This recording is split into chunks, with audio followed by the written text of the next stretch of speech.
Salut tout le monde. Dans cette séquence vidéo, je vais aborder la séquence 3, c'est-à-dire la troisième et la dernière séquence du chapitre de la variation génétique. Cette séquence 3 s'intitule La sélection artificielle.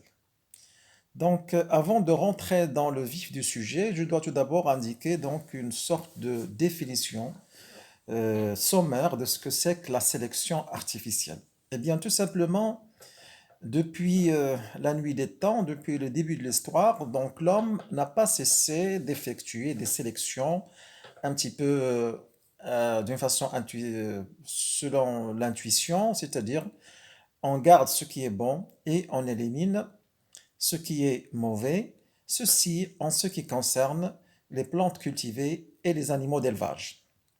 Donc les plantes que nous cultivons aujourd'hui, ou bien les lignées que nous avons au niveau des animaux d'élevage, ne ressemblent, sont assez différentes par rapport aux lignées sauvages donc qu'on avait dans la nature avant la domestication des animaux d'élevage et avant l'invention de l'agriculture. Donc, qui dit sélection artificielle, c'est-à-dire on effectue des croisements, des sélections, des croisements, des sélections, des croisements, et au fil du temps, il y aura donc une apparition de nouvelles lignées qui sont donc qui se caractérisent par des caractères, c'est-à-dire des phénotypes qui sont désirés par l'homme, que ce soit au niveau de la production animale, la production végétale, et que ce soit au niveau de les qualités de la biomasse produite, c'est-à-dire par exemple une bonne production du lait ou bien une bonne production de la viande, par exemple, lorsqu'il s'agit des bovins, une bonne production végétale et tout ce qu'on peut imaginer comme qualité des plantes cultivées et des animaux d'élevage. Mais donc nous allons présenter euh, les principaux concepts, les principaux principes de la sélection artificielle telle qu'elle s'effectue d'une façon, disons, scientifique. Donc, c'est quoi donc la sélection? On va voir c'est quoi la sélection artificielle et quels sont ses intérêts. Eh bien, on va partir d'un exemple simple. C'est une population statistique qu'on va étudier et on va chercher donc quelle est la méthode adoptée pour effectuer donc une sélection artificielle et quels en sont les résultats et quels en sont les intérêts et les objectifs. Séquence 3, la sélection artificielle. Eh bien, on va partir du document 1 qui tout simplement nous présente les données statistiques concernant population, une population statistique de graines de pois. Document 1, donc vous avez ici résultats statistiques de l'étude de la distribution des fréquences, c'est ce qu'on appelle donc FI, de la variable masse des graines, XI, donc on parle toujours de FI et XI, chez une population statistique de poids. Le paramètre étudié, la variable biologique étudiée, c'est la masse, la masse des graines, la masse des graines de poids. Donc ce tableau vous présente les données statistiques concernant notre population expérimentale étudiée. Qu'est-ce que vous avez dans la première ligne? Eh bien, vous avez XI, c'est-à-dire les valeurs respectives pour chaque classe en ce qui concerne la masse des graines. Dans la deuxième ligne, vous avez FI, c'est-à-dire les fréquences qui expriment les effectifs respectifs correspondant à chaque classe. Eh bien, puisqu'il s'agit d'une variable continue, on procède par la présentation des valeurs de la variable biologique selon des segments, selon des intervalles. Vous avez donc la première classe est constituée des graines qui ont une masse comprise entre 21 et 25 centigrammes. Et puis, vous avez donc deuxième classe 26, 30 centigrammes, 31, 35, 36, 40, 41, 45 jusqu'à 86, 90. Et ici, vous avez donc le dernier nombre du premier segment, hein, du premier intervalle. Le dernier nombre du premier intervalle ne se répète pas dans le deuxième. Pourquoi? Parce que on a ici négligé tout ce qui est inférieur à 1 centigramme. C'est pour cela donc qu'on part de 21, 25, 26, 30, etc. Dans certaines études, on présente les intervalles de sorte qu'ils soient fermés à gauche et ouverts à droite. Donc à ce moment-là, on peut par exemple mettre 21, 25, 25, 30, 30, 35, etc. Et puisque l'intervalle elle est ouvert à droite, c'est-à-dire que le, le, le dernier chiffre qui appartient au premier segment ne doit pas se répéter pour le deuxième segment, etc. Pour cet exemple, donc la chose est simple, on a négligé tout ce qui est inférieur à 1 centigramme, c'est pour cela qu'on ne répète pas les mêmes nombres au niveau des bornes des intervalles respectifs.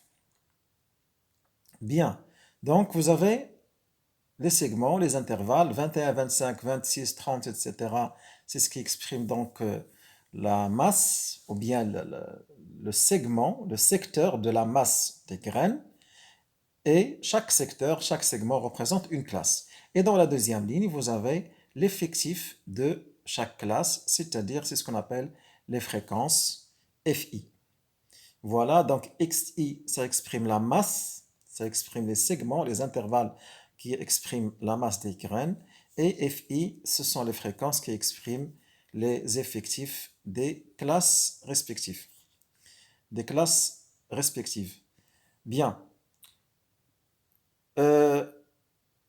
À partir de ce tableau, eh bien, nous allons faire notre étude classique, c'est-à-dire effectuer les représentations graphiques, c'est-à-dire dans ce cas-là, puisqu'il s'agit d'une variable continue, donc on va effectuer, en principe, on doit effectuer l'histogramme des fréquences, le polygone des fréquences et la courbe des fréquences. Mais dans cette étude, on va surtout insister sur la courbe des fréquences. Ça, en ce qui concerne les représentations graphiques. En ce qui concerne l'utilisation des formules mathématiques, donc on va calculer les paramètres, comment dirais-je, les paramètres statistiques, les paramètres de position et les paramètres de dispersion. Les paramètres de position, donc nous les savons, vous les connaissez à partir des exemples précédents. Les paramètres de position, ce sont la moyenne arithmétique et le mode. Et ça, c'est les paramètres de position. Et les paramètres de dispersion, c'est l'écart moyen arithmétique, la variance, l'écart type et le coefficient de variation. Bien. Alors, en ce qui concerne donc les principes de la méthode utilisée pour effectuer notre étude statistique maintenant, je considère que ce sont des principes qui sont bien acquis. Tout ce qu'on va chercher pour cette étude, donc, on va tout d'abord se poser une problématique. Donc, pour savoir ce que l'on doit faire, on doit poser la problématique. Quelle est notre problématique? À partir de cet échantillon et à partir des résultats de notre étude statistique de cet échantillon, on va dire, par exemple, on va déduire, déjà à partir de la courbe et à partir du calcul des paramètres statistiques, on va dire, est-ce qu'on a une population statistique homogène ou bien dispersée? Est-ce qu'il est homogène? Est-ce qu'il est dispersé? Bien. Supposons que l'on a obtenu, donc à partir de l'étude statistique, que c'est une population homogène. Lorsqu'on conclut que c'est une population homogène, il y a un autre problème qui se pose, c'est que puisque notre étude statistique porte sur le phénotype, on doit se poser la question, qu'en est-il à propos du génotype? Bien. Pourquoi? Parce que donc l'objet de notre étude statistique, c'est un phénotype, et nous savons très bien que le phénotype, il dépend de deux choses. Il dépend du génotype Grosso modo, donc, ça dépend du patrimoine génétique. Le phénotype de la population statistique dépend de son patrimoine génétique, donc on va dire de son génotype, mais il dépend aussi des facteurs du milieu extérieur, c'est-à-dire les conditions du milieu, je ne sais pas, la nature du sol, la température, l'humidité, etc., l'éclairement, le taux de CO2 et tout ce que vous pouvez imaginer comme facteur écologique. Très bien. Donc, notre sujet, notre problème, c'est qu'on doit savoir si cette population, même s'il est homogène, on doit savoir est-ce qu'il est homogène au niveau du génotype ou bien seulement il est homogène au niveau du phénotype, alors que pour le génotype, c'est autre chose. Pourquoi? Parce que lorsqu'il s'agit par exemple d'une plante cultivée, pour sélectionner une lignée qui, qui présente des caractères, des phénotypes qui sont désirés par exemple par l'agriculteur, donc, à ce moment-là, on doit utiliser par exemple les semences de cette plante pour pouvoir donc les multiplier et les cultiver à travers un certain nombre de générations pour bénéficier justement des qualités de cette lignée. Mais on doit tout d'abord s'assurer que ces qualités-là sont ancrées dans le programme génétique et non seulement des qualités qui se présentent seulement au niveau du phénotype. Donc notre objectif, c'est de s'assurer que les qualités désirées sont ancrées dans le programme génétique et non seulement présentes au niveau du phénotype. Pour cela, qu'est-ce qu'on fait? Eh bien, supposons que nous avons trouvé que c'est une population qui est homogène. Alors, pour tester cette population que l'on a déjà prouvé qu'elle est homogène sur le plan phénotypique, pour tester est-ce qu'elle est homogène sur le plan du génotype, qu'est-ce qu'on va faire? Donc, cette population, on va l'appeler une population P. On va prendre à partir de ce tableau-là, à partir donc des classes statistiques, on va prendre la classe la plus petite et la classe la plus grande. C'est-à-dire, on va prendre la classe qui a donc une masse la plus faible, c'est-à-dire la masse qui est comprise entre 21 et 25, c'est le secteur le plus bas, le plus faible, et on va prendre aussi la classe statistique qui présente la masse la plus élevée, c'est-à-dire le segment qui correspond à 86, entre 86 et 90 centigramme. Eh bien, qu'est-ce qu'on va faire avec les graines qui appartiennent à ces deux classes statistiques respectives? Puisqu'il s'agit donc des graines, on va procéder à ce qu'on appelle une autofécondation, un autocroisement. C'est-à-dire, on va semer les graines vont germer, elles vont donner de nouvelles plantes. Ces plantes, donc à maturité, elles vont développer des fleurs et on va procéder à ce qu'on appelle une autofécondation, c'est-à-dire les graines de pollen de la même fleur ou bien au moins de la même plante vont polliniser les pistils de la même plante ou bien de la même fleur. Donc, il y aura ce qu'on appelle une autofécondation et cette autofécondation va aboutir à la transformation des fleurs en fruits et les fruits vont contenir des graines et ce sont les graines qui vont donner donc la génération. S'il s'agit d'une génération GN, eh bien, les graines qui vont apparaître après donc un cycle de reproduction, ils vont constituer les graines de la génération GN plus 1. Très bien. Donc, on va prendre, ici, nous avons notre population de départ, c'est celle qui est représentée par ce tableau. On va l'appeler la population P. Et puis, on va prendre la petite population, la petite sous-population, ou bien la petite classe et la grande classe, et on va faire une sorte donc d'autocroisement pour les deux, et d'une façon séparée. Eh bien, qu'est-ce qu'on va obtenir après? Donc, si cette classe, si cette population P représente une génération Gn, eh bien, on va obtenir Gn plus 1 qui correspond à la petite classe et Gn plus 1 qui correspond à la grande classe. Et puisqu'on aura donc des échantillons de graines, on va refaire notre étude statistique toujours à propos de notre variable biologique étudiée, c'est-à-dire la masse des graines.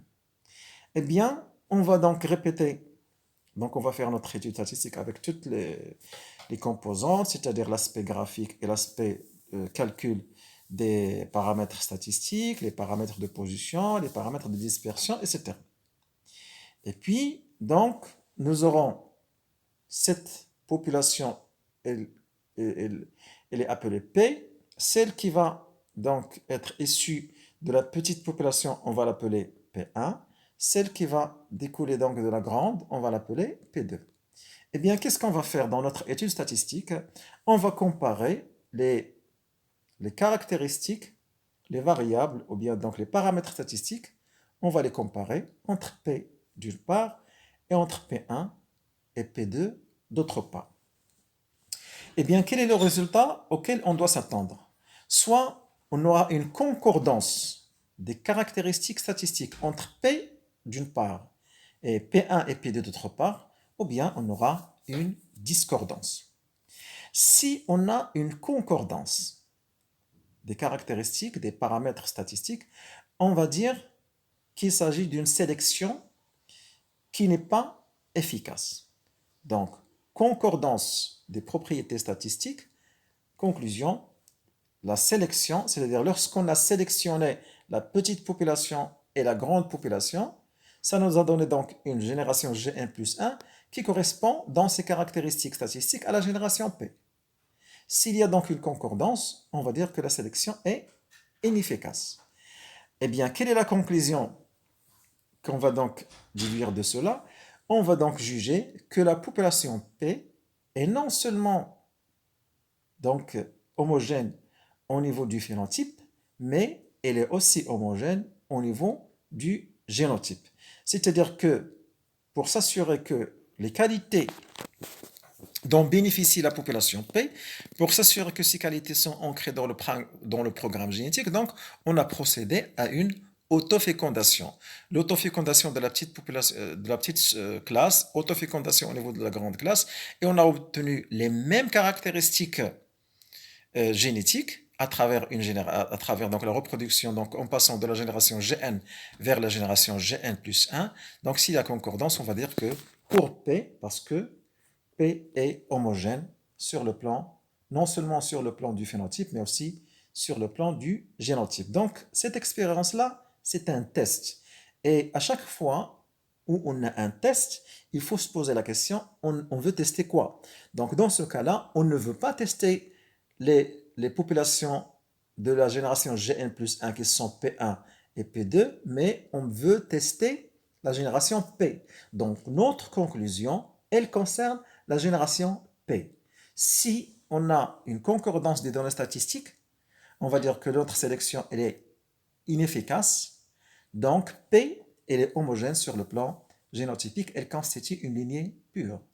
Dans le cas contraire, on va dire que tout simplement notre population P n'est pas homogène sur le plan génotypique, même si il peut être homogène au niveau du phénotype. Et à ce moment-là, donc, si par exemple on doit utiliser, utiliser donc notre population pour la reproduction, dans le cadre de, s'il s'agit par exemple, ici donc on a une plante cultivée, donc si on doit l'utiliser donc pour bénéficier de ses qualités, donc s'il n'est pas homogène sur le plan génotypique, donc il ne serait pas intéressante à être utilisé donc pour la reproduction et pour donc être utilisé comme une plante qu'on va reproduire pour bénéficier de ses qualités.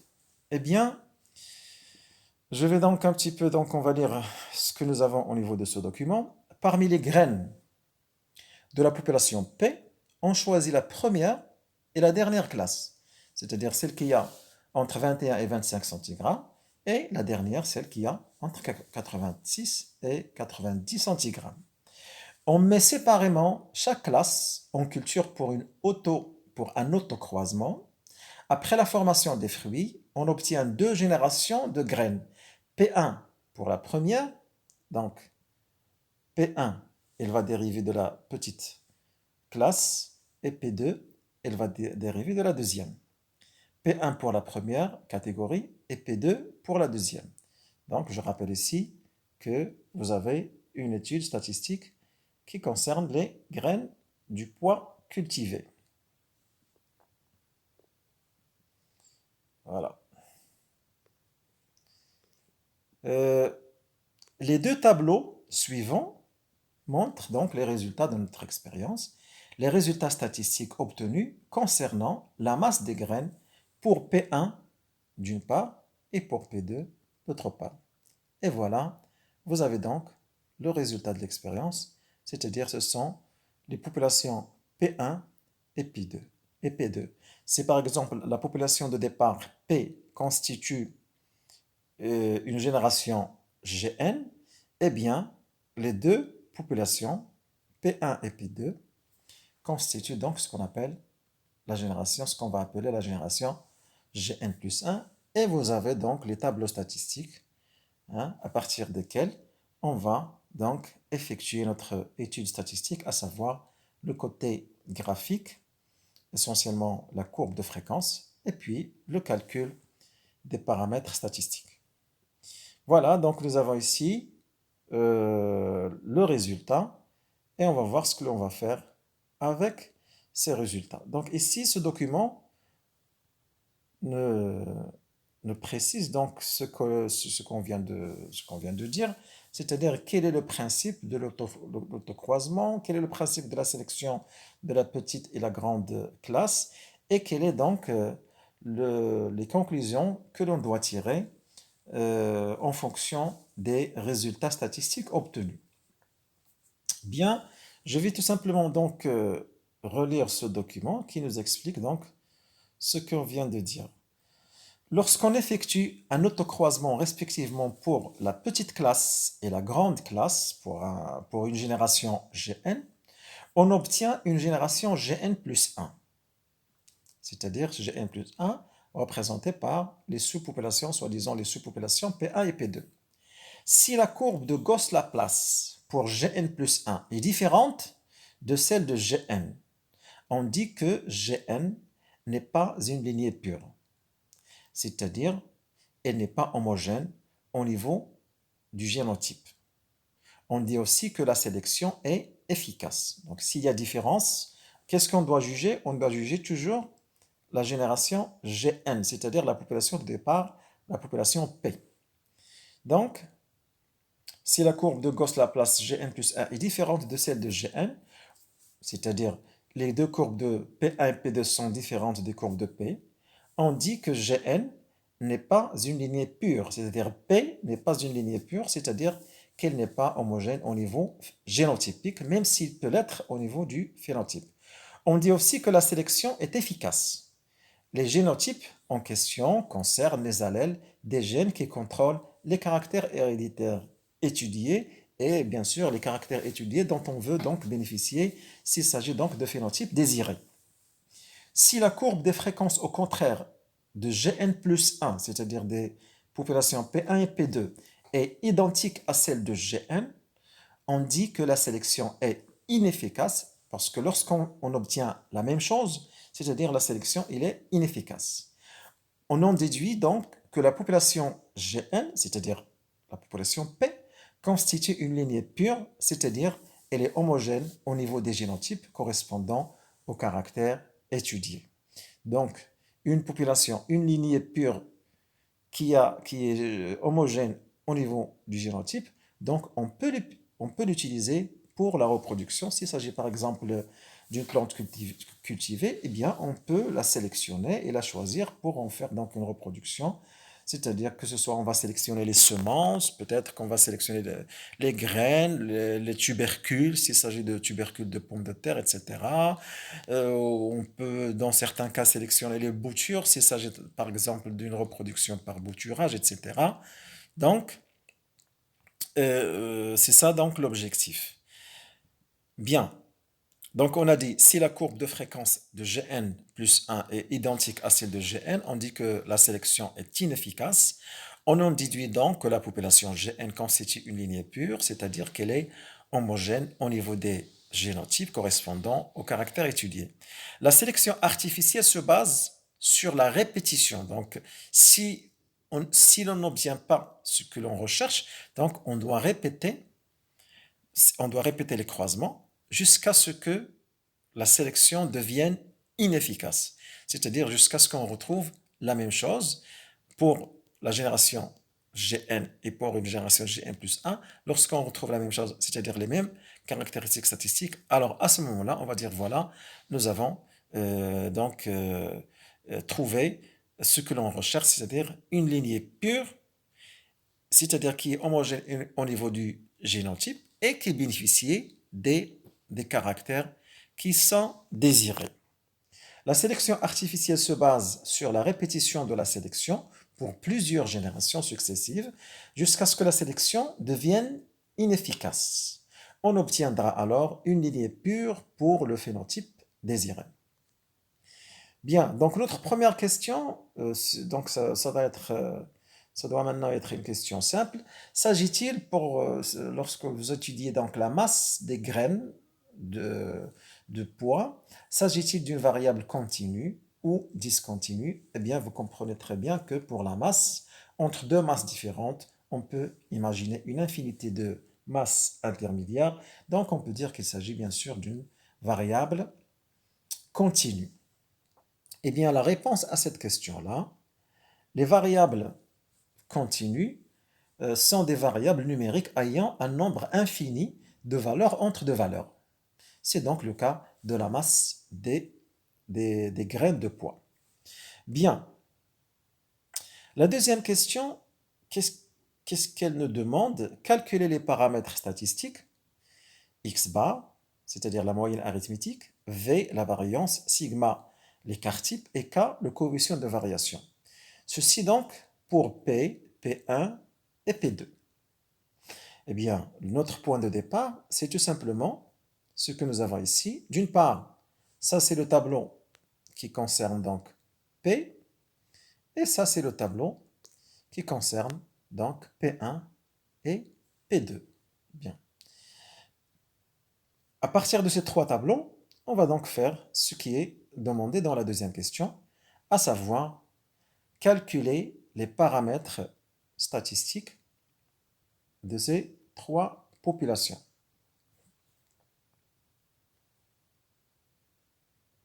Alors, qu'est-ce que vous avez ici? Voilà. Vous avez donc tout le tableau. Eh bien, ça c'est pour la population P. Et on a déjà parlé donc de cette méthodologie de l'utilisation de ce type de tableau pour faire les calculs des paramètres statistiques. C'est-à-dire que c'est un c'est un tableau qui comporte plusieurs colonnes. Eh bien, les premières colonnes, on va reprendre le tableau des données statistiques. Ici, ce que vous avez ici en bleu, ce sont donc les segments qui représentent donc les parties, les classes qui sont donc réparties selon la masse des graines. Vous avez donc entre 21, 25, 26, 30 jusqu'à 86, 90 centigrammes comme masse des graines. Eh bien, puisqu'il s'agit d'une variable continue, et puisque nous avons donc besoin de faire des calculs avec les formules mathématiques, eh bien les formules mathématiques ce sont les mêmes qu'on utilise que ce soit pour les variables continues ou bien pour les variables discontinues. Eh bien pour la nécessité du calcul, on va remplacer chaque segment, on va remplacer chaque segment par le milieu du segment. C'est-à-dire, on va remplacer 21, 25 par 23. Hein, et donc, vous faites 21 plus 25, ça fait 46. 46 divisé par 2, ça vous donne 23. Vous faites par exemple 56, 60. Le milieu, c'est 58, etc. 71, 75, c'est 73, et ainsi de suite. Donc, on va faire donc cette petite transformation, et c'est ce que j'ai appelé ici x', et ce x' et fi, donc c'est la base, c'est le point de départ de nos calculs des paramètres statistiques. Donc vous avez dans cette première colonne xi, xi', xi', et ici vous avez fi'. Eh bien, qu'est-ce qu'on va mettre dans la colonne suivante? On va mettre xi multiplié par fi, et lorsqu'on on fait la somme, on divise par l'effectif total, et on obtient donc notre, notre moyenne arithmétique. Tout d'abord, avant de faire ce calcul-là, il faut tout d'abord faire la somme des fréquences. Eh bien, la somme des fréquences, ça va nous donner 1337. C'est-à-dire notre population statistique étudiée, elle est constituée donc de 1337 graines de poids. Bien. Donc, dans cette colonne, on va mettre xi fois x, xi fois fi, c'est-à-dire vous avez par exemple ici 23 fois 2, ça fait 46. Vous avez ici 63 fois 130, ça va vous donner 8190, et ainsi de suite. Pour faire le calcul de la moyenne arithmétique, on fait la somme des nombres que vous avez dans cette colonne et on divise par n, c'est-à-dire l'effectif total de la population statistique, c'est-à-dire on divise par 1337 et vous avez donc votre moyenne arithmétique. Pourquoi? Parce que tout simplement, vous avez ici la formule qui vous dit que la moyenne arithmétique x bar, voilà, la moyenne arithmétique x bar, c'est sigma de xi fois fi divisé par n. Donc, voilà. Et pour l'écart moyen arithmétique, donc ça pour vous, ça va devenir donc maintenant que des rappels. C'est sigma de fi multiplié par la valeur absolue de xi moins x bar, c'est-à-dire la valeur de la variable pour chaque classe, la différence entre la valeur de la variable pour chaque classe et la moyenne arithmétique, donc portée en valeur absolue, divisé par n, c'est-à-dire l'effectif total de notre population statistique, et ceci donc, ça va vous donner l'écart moyen arithmétique. Pour la variance, vous avez sigma de fi multiplié par xi moins x bar le tout au carré sur n. Eh bien, pour faciliter, donc pour appliquer ces formules, qu'est-ce qu'on va mettre? Eh bien, tout simplement, voilà, c'est très bien. Eh bien, tout simplement, dans cette colonne, on va mettre xi fois fi. Fi fois x bar, x moins x bar en valeur absolue. Fi multiplié par xi moins x par le tout au carré. Et puis, si on prend la somme des nombres qui figurent dans cette colonne, divisé par n, c'est-à-dire divisé par 1337, ça va nous donner la moyenne arithmétique. La somme de ces nombres divisé par 1337, ça va nous donner l'écart moyen arithmétique. Et la somme de ces nombres de cette colonne divisé par n, divisé par 1337, ça va nous donner la variance. Et puis, on va appliquer les formules. L'écart type est égal à la racine carrée de la variance. Et puis, le coefficient de variation, il est égal donc à, c'est-à-dire K, il est égal à l'écart type multiplié par 100 divisé par la moyenne arithmétique, c'est-à-dire K égale sigma fois 100 divisé par x bar.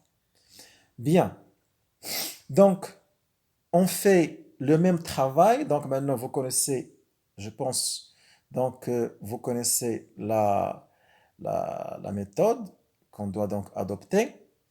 Et on fait donc le même travail pour la population P, à partir donc des tableaux des données, et pour la population P1, donc qui avec la population P2, donc ils vont constituer la génération G1 plus 1, donc P, c'est la génération P, à partir de laquelle on a choisi la petite classe et la grande classe pour effectuer notre autocroisement. Et on va obtenir pour la petite, on va obtenir P1, et pour la grande, on va obtenir P2. Et vous avez ici donc les trois tableaux qui nous montrent donc la même méthodologie pour faire notre étude statistique. Bien. Alors, quel est le résultat obtenu?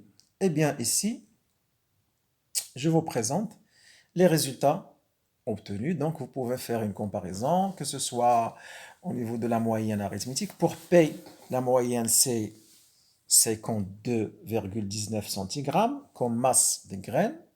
Pour la petite, donc ça nous a donné une génération G1 plus 1 dont la moyenne est 41. Et pour P2, il y a une moyenne de 64. Bien, qu'est-ce qu'on peut donc déjà déduire à partir de cette comparaison? Eh bien, on va dire que la sélection est efficace, c'est-à-dire que puisque les données statistiques de P1 et P2 sont différentes par rapport aux données statistiques de P, on va dire que la sélection est efficace. Conclusion, P, même si elle peut être assez homogène au niveau du phénotype, donc elle n'est pas homogène au niveau du génotype. Donc, si vous estimez que la population P porte des phénotypes qui sont désirés, par exemple, des phénotypes désirés, si on veut donc parler d'une façon générale, des phénotypes désirés en ce qui concerne les qualités d'une plante cultivée ou bien les qualités d'une variété, d'une lignée d'animaux d'élevage, eh bien, donc, dans ce cas-là, c'est pas intéressant de choisir donc cette population P pour la reproduction. Donc, on va revenir donc à ce tableau de comparaison. On a dit donc en ce qui concerne déjà la moyenne arithmétique, nous avons 52,19 pour P, 41,6 pour P1, 64,69 pour P2. Donc il y a une différence. Pour l'écart type, nous avons 9,91 pour P, et nous avons 8,74 pour P1 et 10,88 pour P2.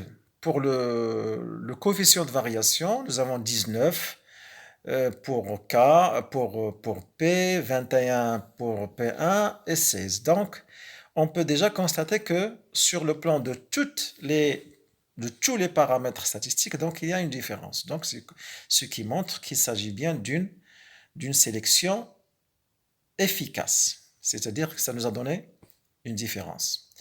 Alors, je vais tout simplement revenir à cette question 3. Que peut-on déduire à propos de l'homogénéité des trois populations?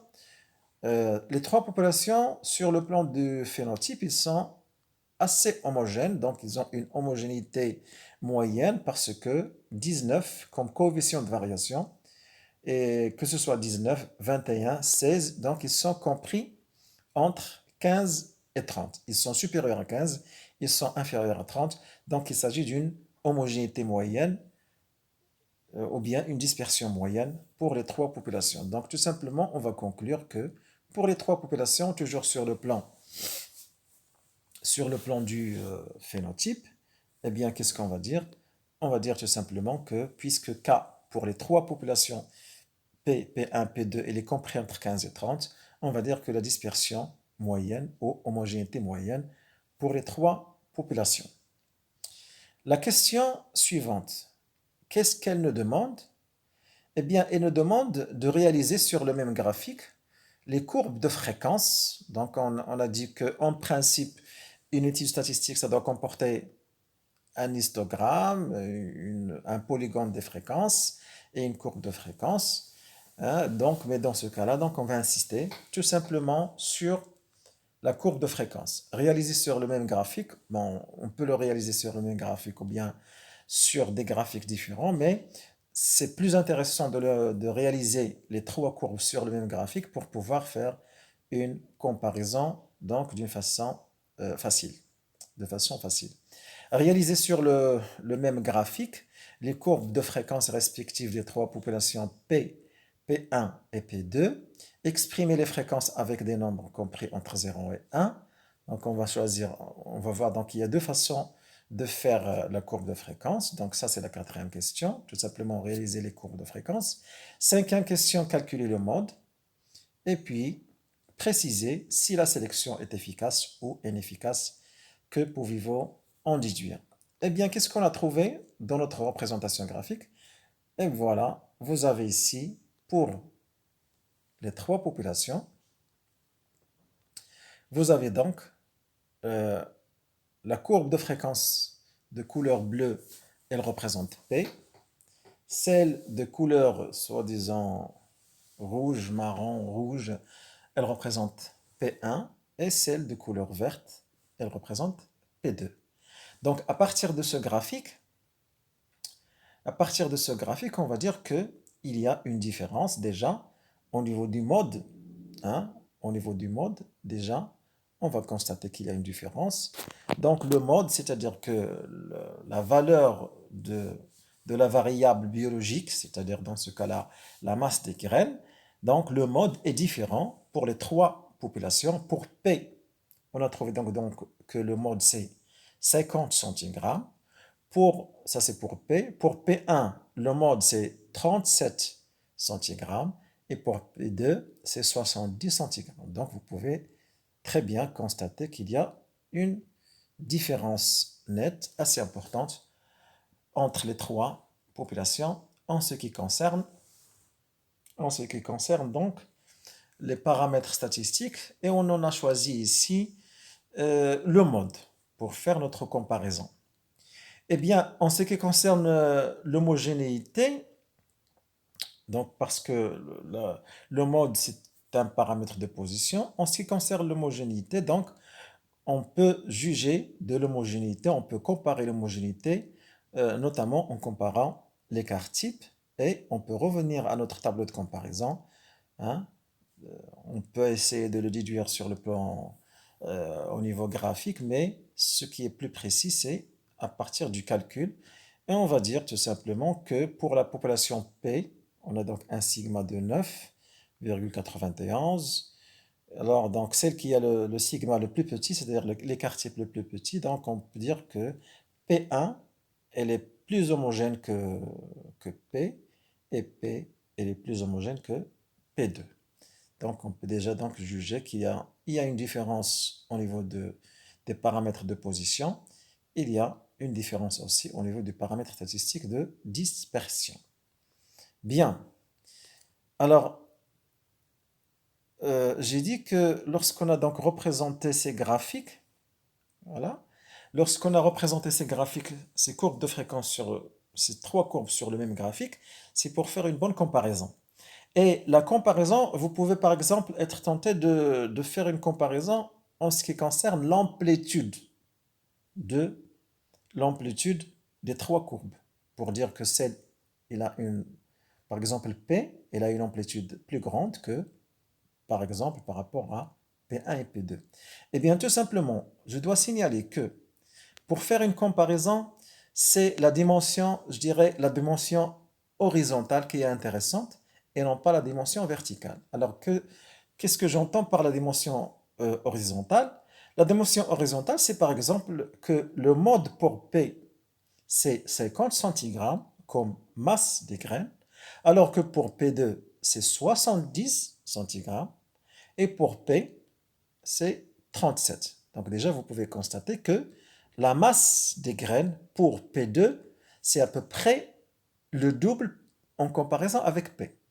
Donc la masse des graines, c'est à peu près le double. Donc ça, c'est une comparaison horizontale. La comparaison verticale n'a pas d'intérêt statistique. Pourquoi? Parce que ici, nous avons représenté les effectifs, c'est-à-dire les nombres.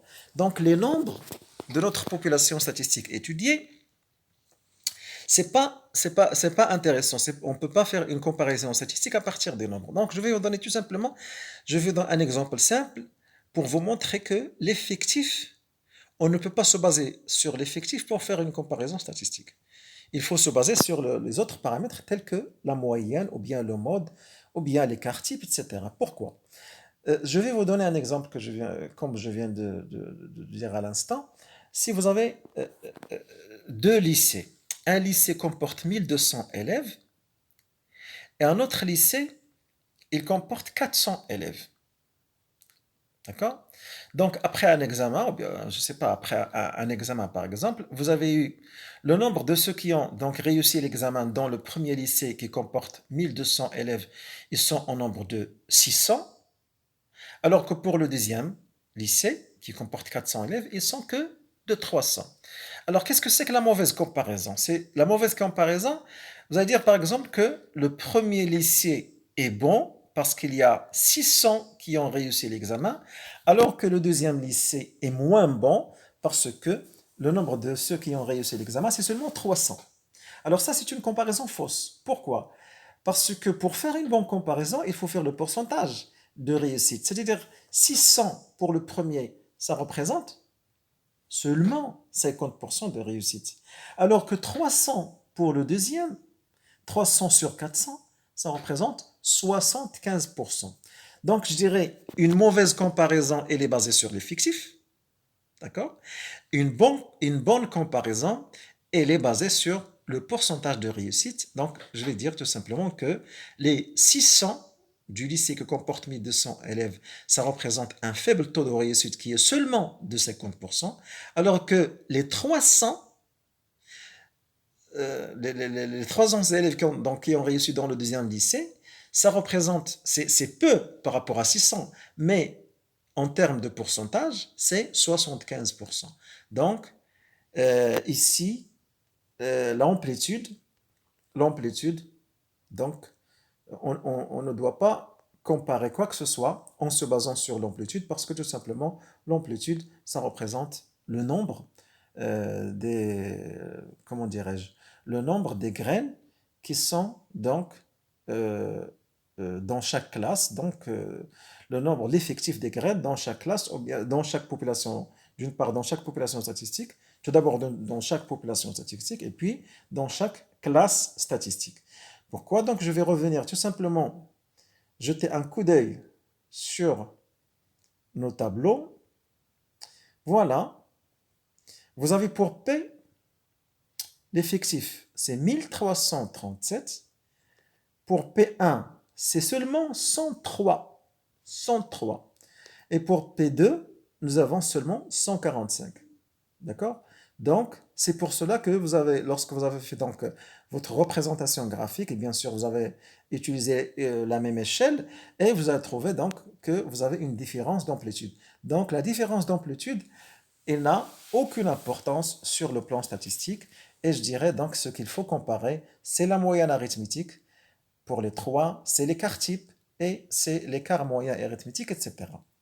Bien, donc on nous a dit représenter sur le même graphique les trois courbes de fréquence, et c'est fait. Et même donc ici, on a aussi répondu à une autre question, c'est-à-dire le calcul du mode. Ici, donc, on l'a fait d'une façon graphique. Le mode pour PC 50 cg, 37 cg pour P1 et 70 pour P2.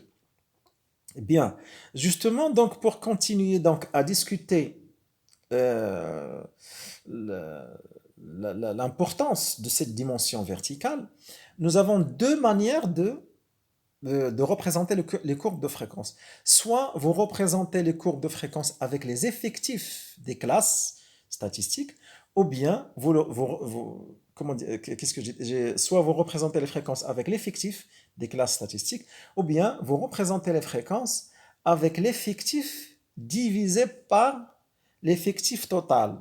C'est-à-dire à chaque fois, au lieu de mettre donc 0,50 jusqu'à 300, pour chaque classe, on doit diviser l'effectif d'une classe donnée, on doit le diviser par l'effectif total de notre population statistique.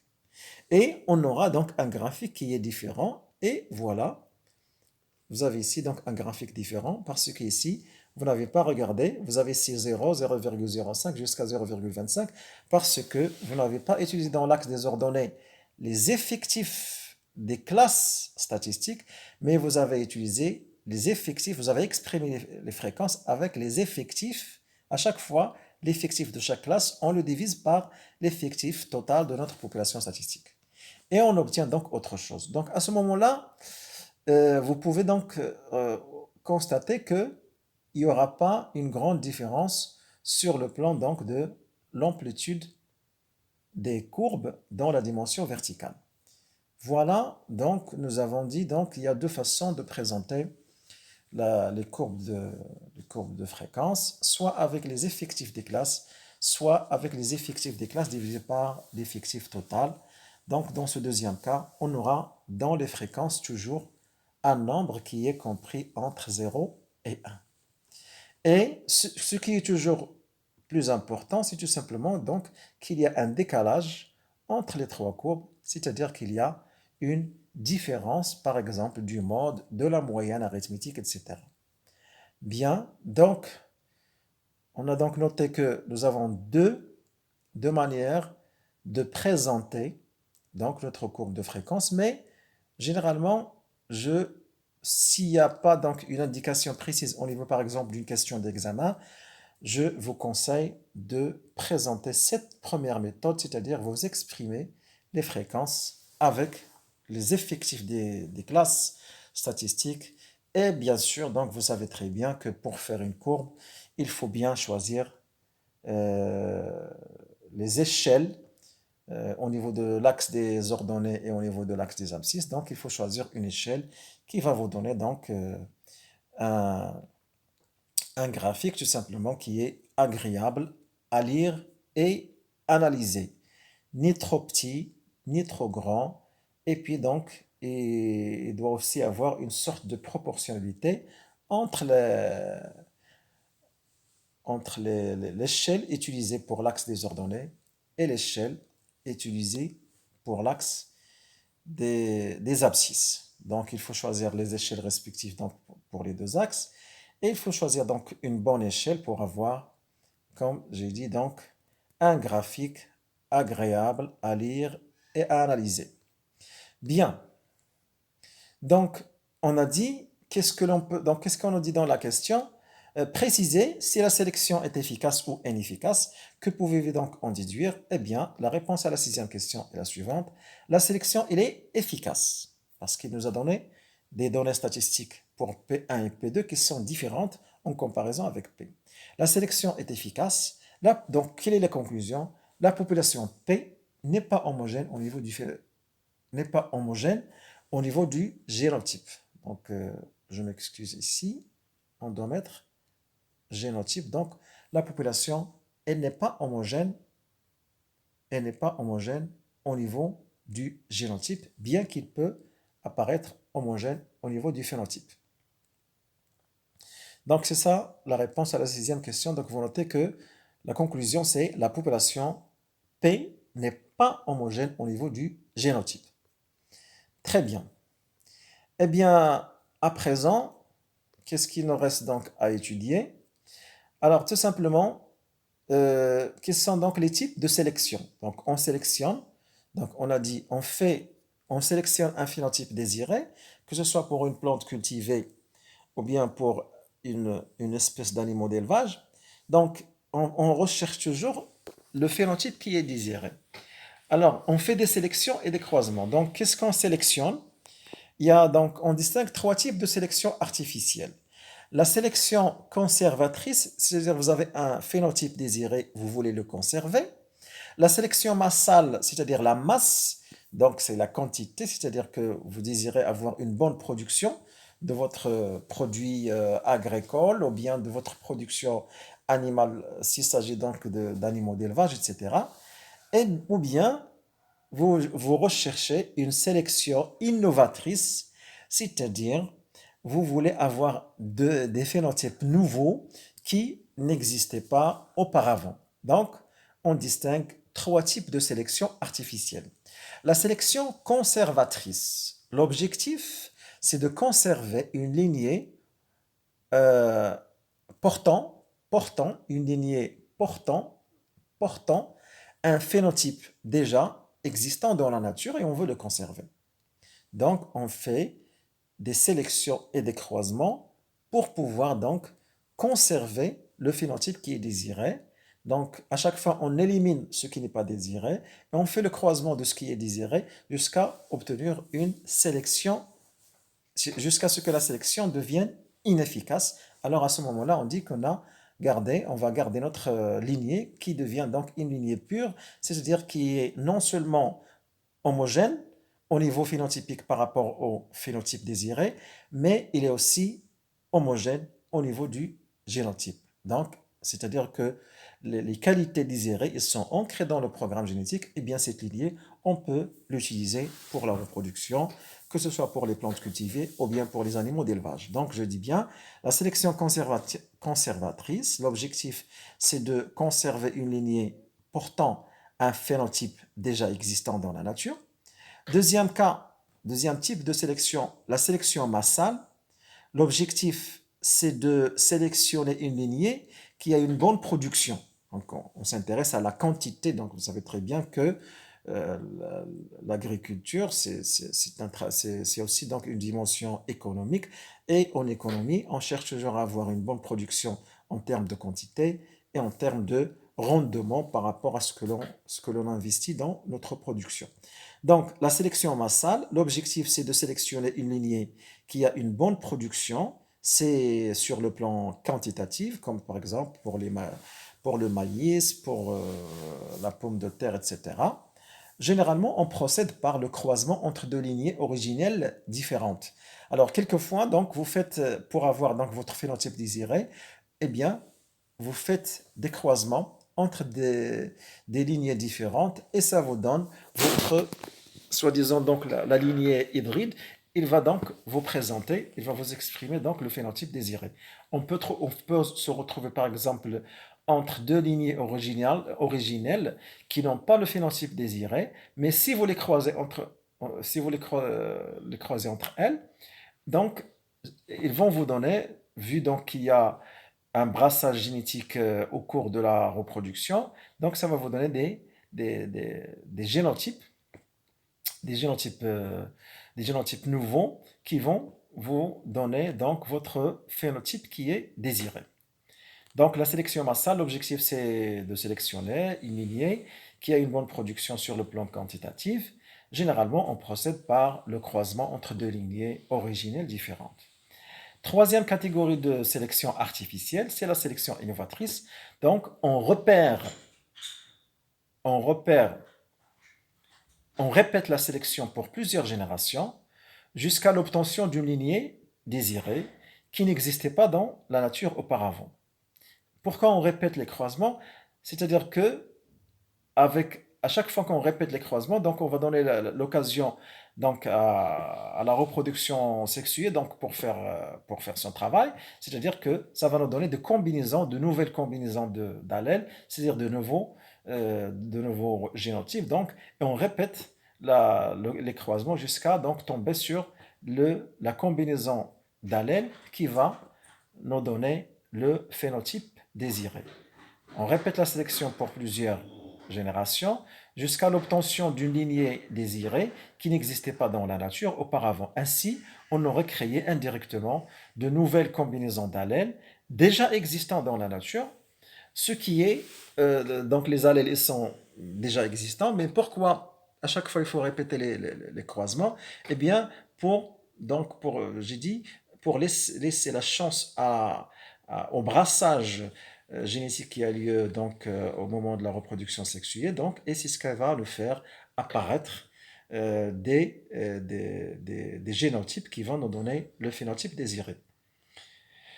Donc, les allèles, elles existent déjà dans la nature, mais c'est les combinaisons d'allèles donc, qui vont être nouvelles.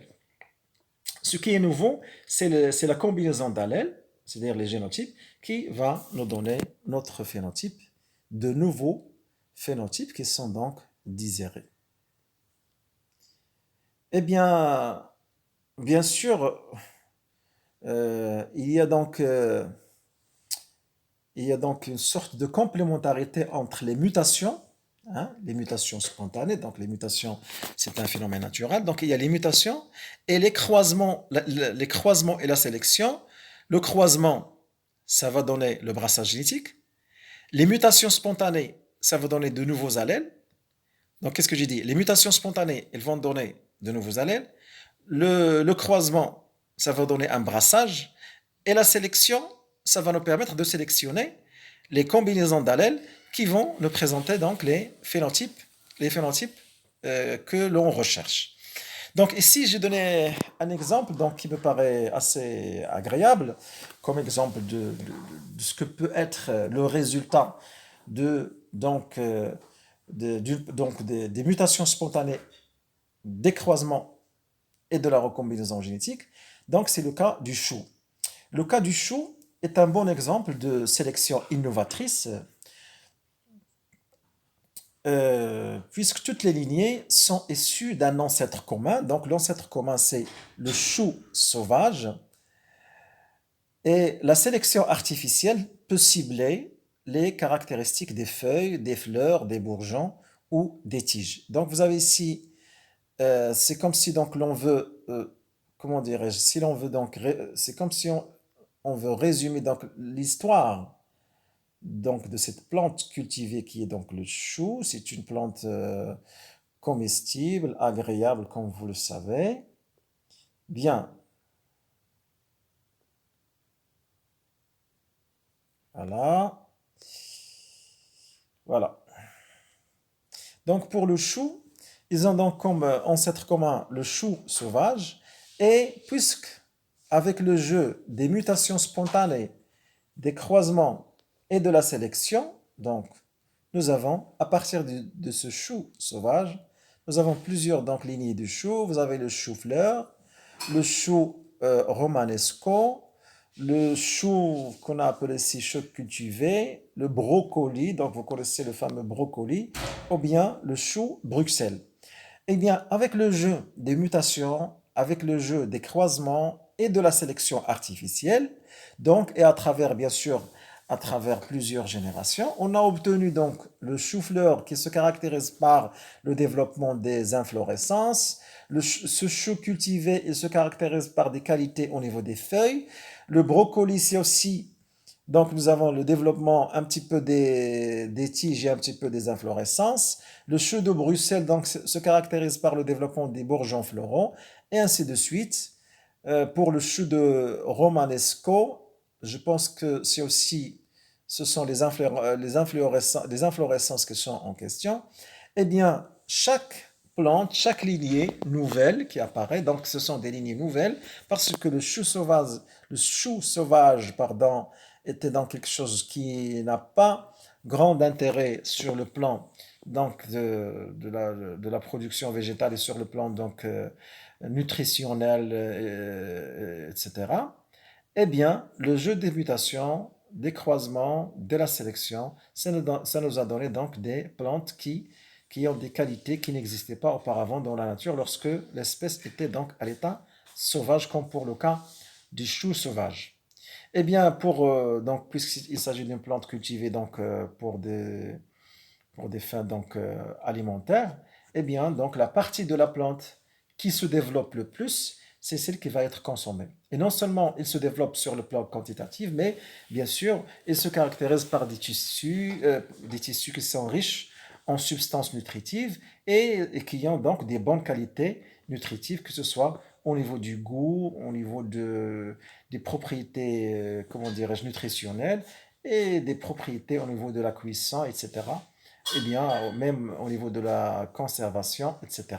Et nous avons donc à chaque fois, il y a une partie qui est consommée. Il y en a pour celle qu'on consomme, par exemple, pour le chou-fleur, on consomme l'inflorescence. Pour le chou cultivé, on consomme les fleurs. Pour le brocoli, on consomme l'inflorescence. Pour le chou Bruxelles, on consomme les bourgeons floraux et ainsi de suite. À chaque fois, on consomme de la plante la partie qui se développe plus que les autres et bien sûr la partie qui se caractérise par de bonnes qualités gustatives et des bonnes qualités nutritionnelles et autres, bien sûr. Voilà donc un exemple du résultat de la sélection artificielle combinée avec l'effet des mutations.